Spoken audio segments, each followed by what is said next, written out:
Hədisdə var, Əbu Əbdullah əleyhissalam belə buyurur. Bir Allah Musa Peyğəmbərə buyurur, ya Musa, bilirsən, səni nə üçün məxluqlar arasında yalnız səni seçdim? Deyir ki, xeyr, bilmirəm. Allah buyurur, mən bütün bəndələrimin zahir və batinlərini yoxladım. Onların arasında yalnız sənin mənim qarşımda özünü xar və zəlil hesab etdiyini gördüm, ya Musa. Çünki sən hər vaxt namaz qılanda üzünü torpağa qoyursan. Həzrət Musa Peyğəmbər Allahdan sual etdi, Pərverdigarə, sənin qarşında ibadət etmək üçün dayanan şəxsin mükafatı nədir?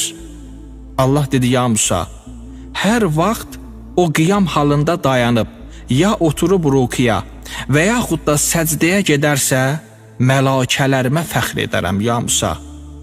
Mən hər şəxsin vasitəsilə öz mələkələrimə öyünsəm, onu əzaba düçar edərəm, ya Musa. Bəs cəmaata əzab əziyyət verməyən, insanlara yaxşılıq edən şəxsin mükafatı nədir? Allah dedi, ya Musa, qiyamət günündə cəhənnəm odu deyər, səni yandıra bilmərəm.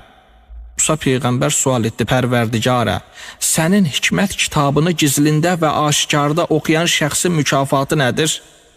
Allah buyurdu, o şəxs qiyamət günü Sirat körpüsündən işıq kimi surətlə keçəcək, ya Musa. Allah buyurdu, qiyamət günü ona inayət etmərəm, xətalarından keçmərəm, ya Musa.